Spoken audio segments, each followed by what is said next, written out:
wozani, wozani, wozani, wozani, wozani, wozani, nizolalela. Bam badam, bam badam, bam badam, badam, badam, badam, bam badam, bam badam.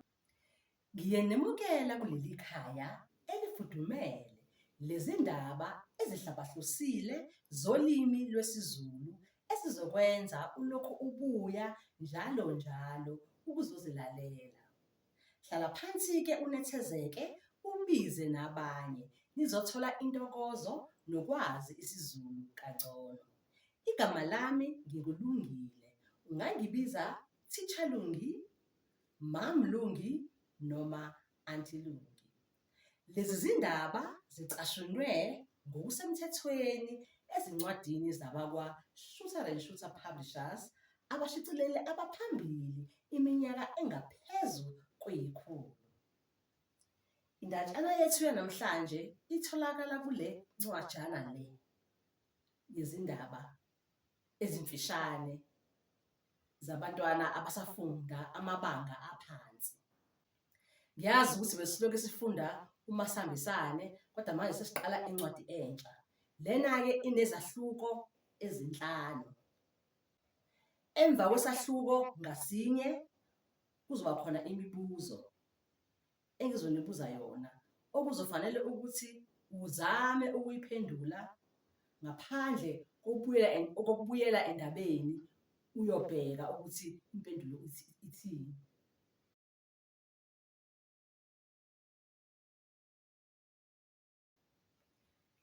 Nayibona-ke igama layo lencwadi le ukuthi ithini. Ithi zafezeka izifiso. Ake sizwe-ke ukuthi ingabe lezi zifiso zafezeka kanjani, zifezeka kubani? Isahluko sokuqala. Kwakuvamise ukuthi imisombuluko ekuseni ibe mibi ku-Ayize. Kwakuthi lapho eqoqa izincwadi zakhe, inhliziyo yakhe igcwale ukwesaba ukuya esikoleni. Kufanele ube nesibindi namhlanje, ezitshela yena. Ayize, kufanele ube nesibindi. Usuyahamba? Kubuza umsizi, unina ka-Ayize. U-Ayize wavuma ngekhanda waseqabula unina esihlathini. Yini indaba, mntanami? Kubuza umsizi eswaca. U-Ayize woma uvalo umzuzwana. Ube umama wakhe uyasola ukuthi uyesaba. Akunalutho ma, konke kuhamba kahle, waphendula ezama ukuzwakala sengathi ujabulile. Uma kunjalo ngempela ube nosuku oluhle. Umlalele uthisha uMlaba lapho efundisa. Uyothi ntambama ungitshele ukuthi kade kwenzekani esikoleni. Wabuye wanqikuzisa ikhanda u-Ayize, kodwa wayazi kahle ukuthi ngeke aze akwenze lokho. Ukuxoxela unina ngoba kwenzeka esikoleni kwakungenye yezinto ezazenza ukuba lumshaye kakhulu uvalo. Unina wayengusonhlalakahle emphakathini, wayesiza imindeni eminingi, kodwa u-Ayize wayebona sengathi unina ngeke akwazi ukumsiza. Waphuma endlini yakubo encanyana u-Ayize. Yonke indawo kwakuzungeze ezinye izindlu ezazifana neyakubo. Zazisanda kwakhiwa, zinamawindi neminyango nophahla lwangempela. Zazingafani nhlobo nexhokovana u-Ayize nomama wakhe ababehlala kulo kuqala. Lelo xhokovana lalixakile, lalwakhiwe ngokhethe namapulangwe. Uphahla lwalucindezelwe ngamatshe amakhulu ukuze lingaphephuki. Kodwa umuzi wabo omusha wawungcono kabi futhi wawunogesi namanzi. U-Ayize wezwa amazwi ekhuluma phambi kwakhe emgwaqeni. Kwakungamazwi ezinye izingane ezaziya esikoleni. U-Ayize wazama ukuziziba, wazama ukulalela ukuduma kolwandle kude kuduze nalapho ayehamba khona. Kwakumshushuzela ukuzwa amagagasi eshayeka ematsheni, azizwe enokuthula ngaphakathi. Wayekudinga kakhulu lokhu ukuthula nokungacabangi ngosuku olwase limlindele. U-Ayize wahamba ngokushesha. Kwakufanele angene endlini yokufundela ngokushesha. Wayefuna ukucashela lawaya mantombazane. Wayengasafuni neze ukugconwa kanjalo. Ucabanga ukuthi uyaphi? Kubuza enye intombazane masishane.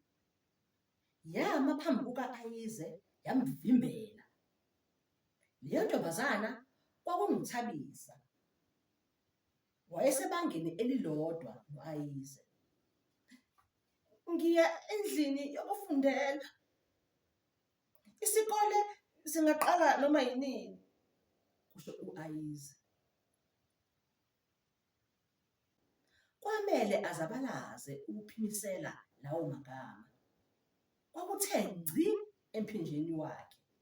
Kwakuthi akakhali. Namanga. Ufuna ukucasha endlini yokufundela. Ufuna ukuhlala wedwa ukhale. Wenza njalo zonke izinsuku. Akunjalo? Wayeqinisile uThabisa. U-Ayize wayevamise ukucashela ezinye izingane endlini yokufundela. Ukuhlala khona kwakwenza azizwe ephephile.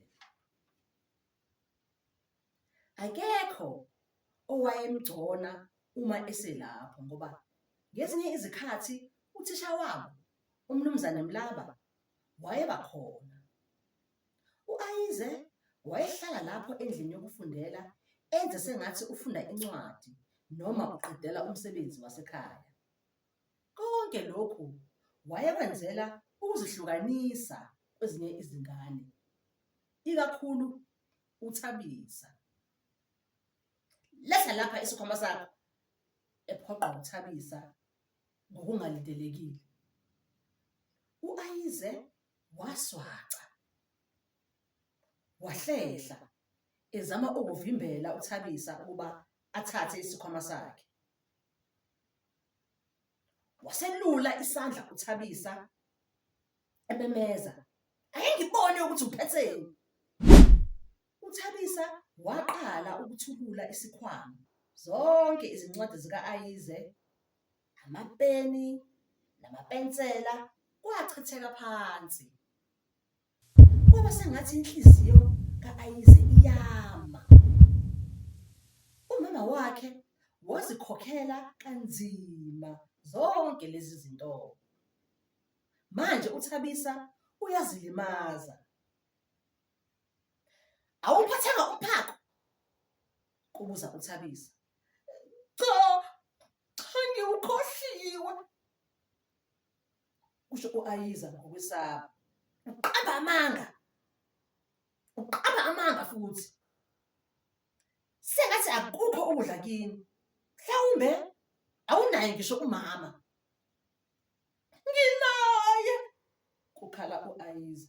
Igama lakhe uMsizi. Ngineqiniso lokuthi uzakhele lona lelo gama. Somanga, Somanga. uThabisa wamnyokoloza kabi u-Ayize wasuka lapho enxapha. U-Ayize wezwa izinyembezi zigcwala amehlo. Kulowo mzuzu wafisa ukuba nomngane, umngane oyedwa nje ozomduduza. Siphela kanjalo-ke isahluko sethu sokuqala sendaba yethu entsha ethi zafezeka izifiso. Kwazwa kabuhlungu ukuzwa nokubona ukuthi u-Ayize wayephila kabuhlungu kangaka esikoleni. Esikoleni iyona ndawo okumele sikhululeke kakhulu uma ngabe siya kuyona, ngoba siya khona zonke izinsuku. Isikhathi esiningi nje uma umfundi usichitha esikoleni, ngaphandle uma ngabe kuyimpelasonto, the weekend, or isikhathi samaholide. So to find yourself not looking forward to going to school, just like Ayize. Remember when I started the story, I mentioned that she didn't like Mondays. The fact that she has to go to school was such a nightmare for her. The bully, Thabisa, was always on her case, always waiting to bully her. Every single day, from the morning till the end of the day. Can you just imagine? From the time she walks to school, on her way to school, she's not comfortable. She's wondering if she's going to bump into Thabisa. When she gets to school, she should quickly run to the classroom, hide herself in there, and not be able to be with the other learners and have fun. You know how fun it is in the mornings. You are with your friends. You want to find out what they did at home the previous night, or in the afternoon after school the previous day. So to not have a chance to do that, can you imagine how terrible it must have been for poor Ayeza? Okay, ake ngifunde imibuzo-ke ephuma kulesahluko sokuqala sizwe ukuthi ithini. Khumbula ngithe kumele uzame ukuphendula imibuzo ungazange ubuyele emuva endabeni ukuyobheka izimpendulo. That's how you're going to learn. You're here to learn, so please don't cheat. Don't cheat. Try your best to see if you understood this story in isiZulu and try to give the answers also in isiZulu. Okay, so the first question is,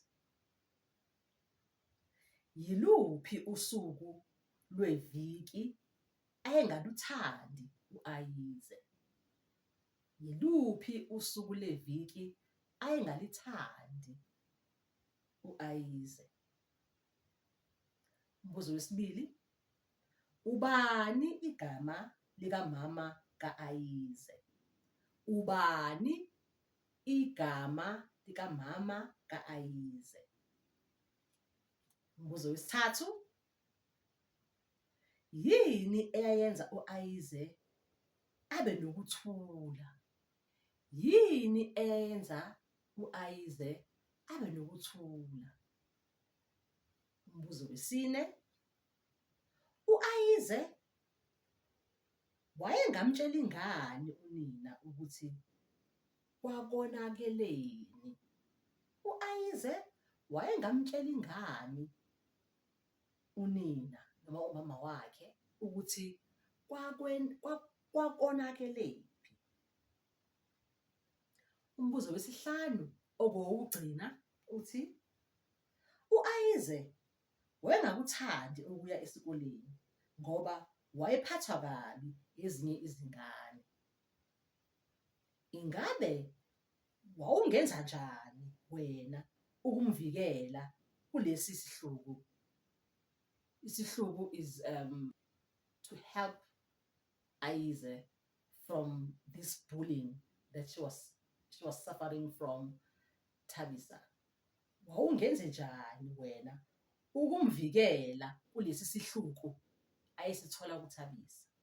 Iyona-ke imibuzo emihlanu leyo okumele uzame ukuyiphendula, futhi uma uyiphendula kumele uzame ukuyiphendula ngesiZulu, uzobona ukuthi uyiqondile yini indaba. Did you understand the story? And you were actually concentrating on the story.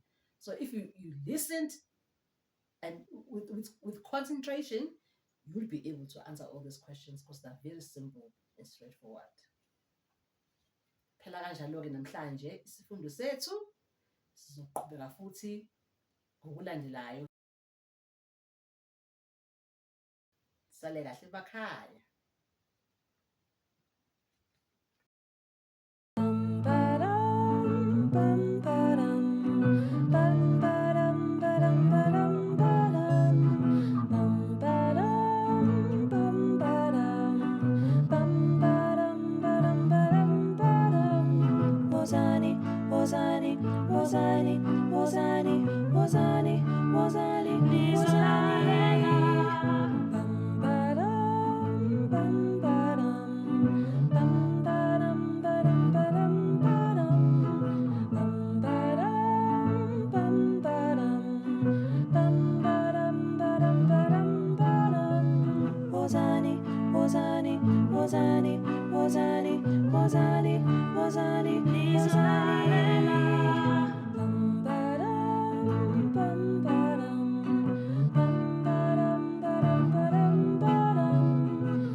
Wozani.